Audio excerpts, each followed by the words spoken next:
good on lights?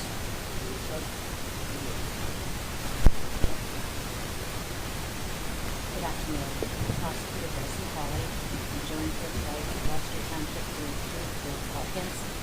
We're here to announce charges in a heartbreaking case involving Gloucester Township man and woman who for years confined and abused their child who was in their home.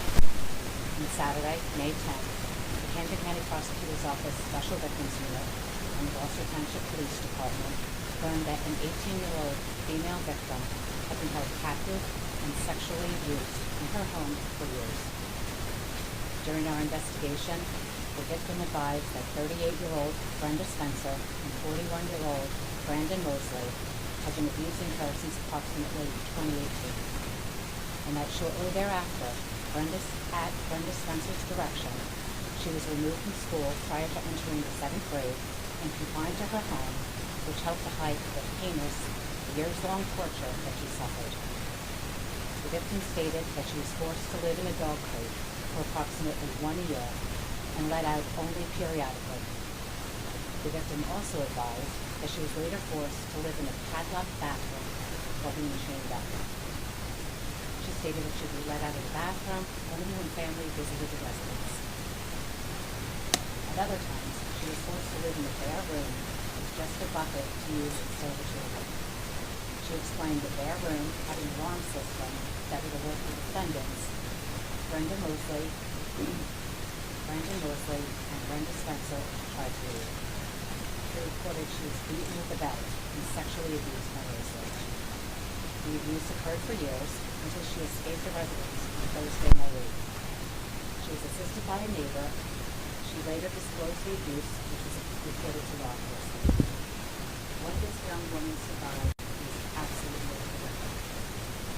After speaking with the victim, our detectives searched the residence and found that the victim was subjected to living in squalid, filthy conditions alongside numerous animals, dogs, chinchillas, and other animals. Detectives also learned that a 13-year-old young female who lived in the home was also removed from school years earlier at Spencer's direction. Both girls were allegedly homeschooled. For homeschooling in New Jersey, parents are only required to notify the school district of their intent to homeschool. There is no requirement by the New Jersey Department of Education to follow up or to confirm attendance records and minimum instructional time subject to testing. Homeschooling may be the right choice for many families. Unfortunately, it can be used by others as a means to hide abuse. In this case, both Spencer and Mosley were charged on Sunday, May 11th with the following charges. 1 count of first-degree kidnapping, 1 count of second-degree conspiracy to commit kidnapping, 1 count of second-degree aggravated assault, 5 counts of second-degree endangering the welfare of a child through abuse and neglect, 1 count of third-degree criminal restraint, 1 count of third-degree aggravated assault with a deadly weapon, 1 count of third-degree possession of a weapon for unlawful purpose, 1 count of fourth-degree unlawful possession of a weapon. Mosley was also charged with the additional offenses: 2 counts of first-degree aggravated sexual assault, 2 counts of second-degree sexual assault, 1 count of second-degree endangering the welfare of a child by sexual contact. On Sunday, May 11th, Spencer and Mosley were both taken into custody at the residence in Gloucester Township. They were remanded to the Camden County Correctional Facility. The detentions are scheduled for this Friday, May 16th at 9 a.m. in Superior.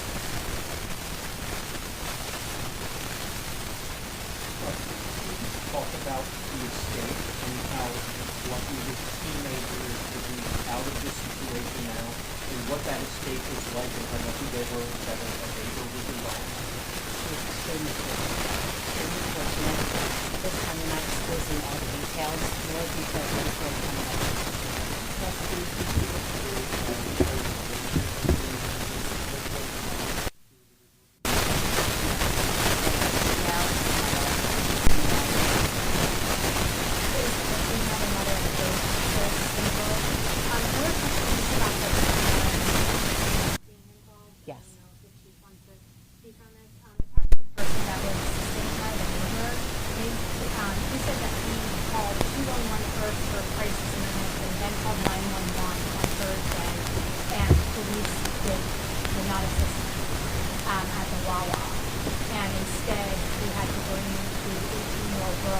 you have facility, so it's the one that had some collisions that was in South Jersey. Are you able to confirm the relationship at all? Sure. Or when police contacted me?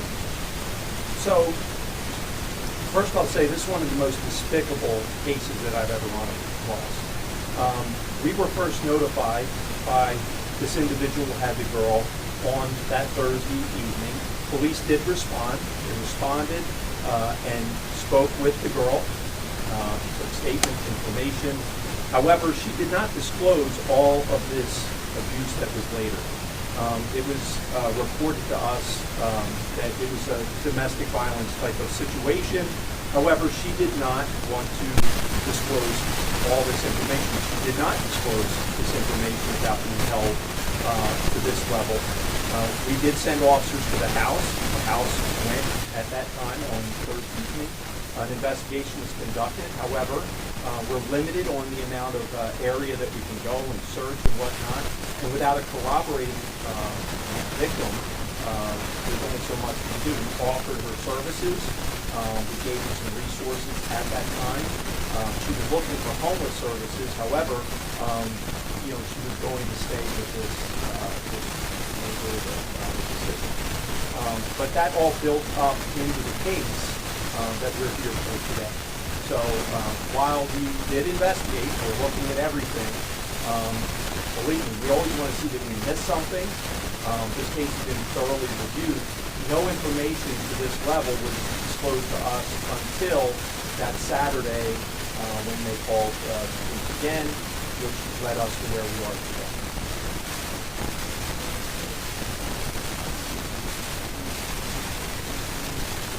I can't get into the details of how that happened that night. That'll be further details to be related at the detention hearing and further procedures. But that evening she was at a Wawa with a subject. That's where we initially responded to.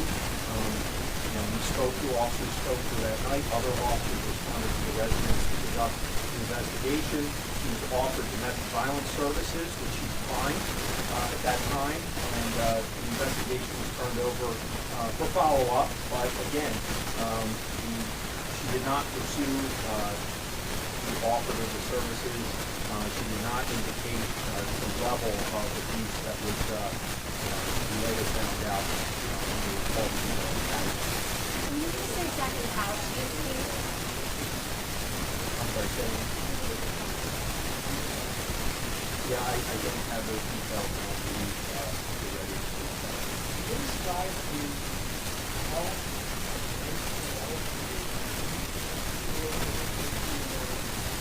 sister 7 years of being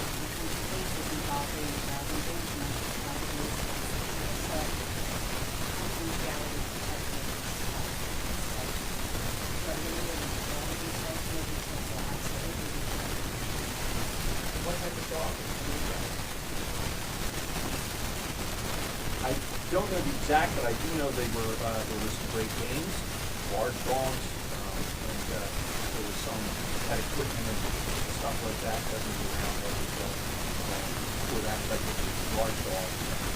how big was it?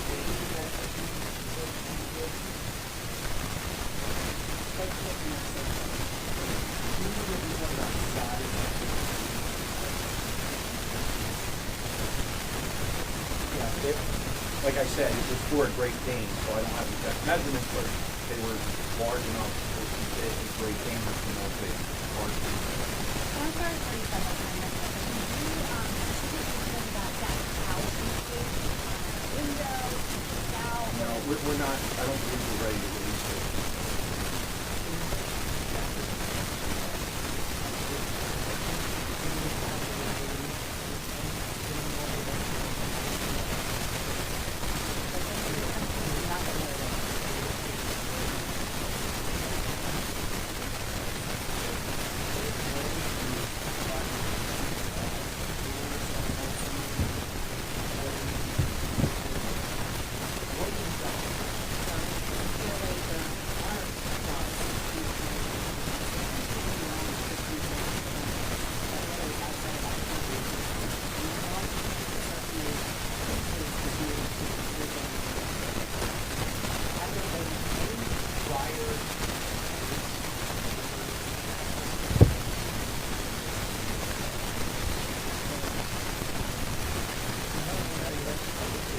So we had no indication anything about any child abuse. We had some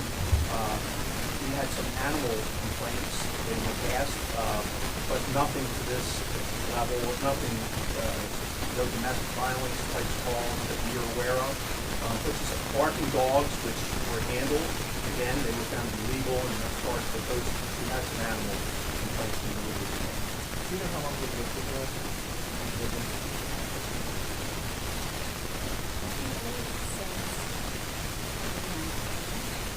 Prior to that, I don't have any use.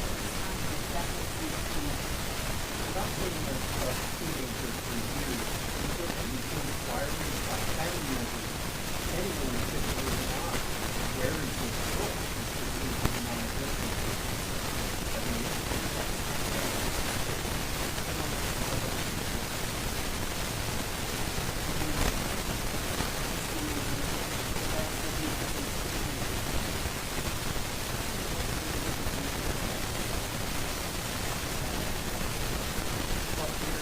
I don't know if you're a parent, if you had a chance to wrap your head around this, what is your thought as a mom seeing this? I think most of us would say this is really frightening.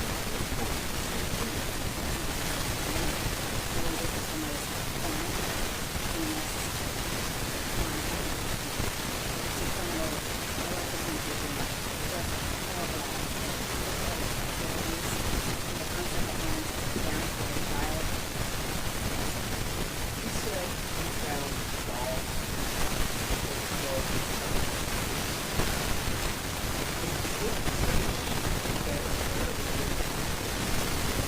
I'm not prepared to say that at this time, but it certainly is concerned about the animals there and when we heard this. I also want to just reiterate that at the time that we encountered all this, she's an 18-year-old adult, right? And we're not aware of any of the abuse that she brought up to us as a child.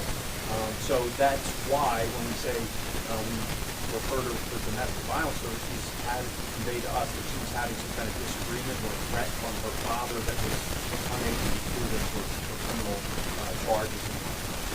I'd also just say that we did, as part of the investigation, confirm with the Gloucester Township Public School District that they were, in fact, the parents had removed them.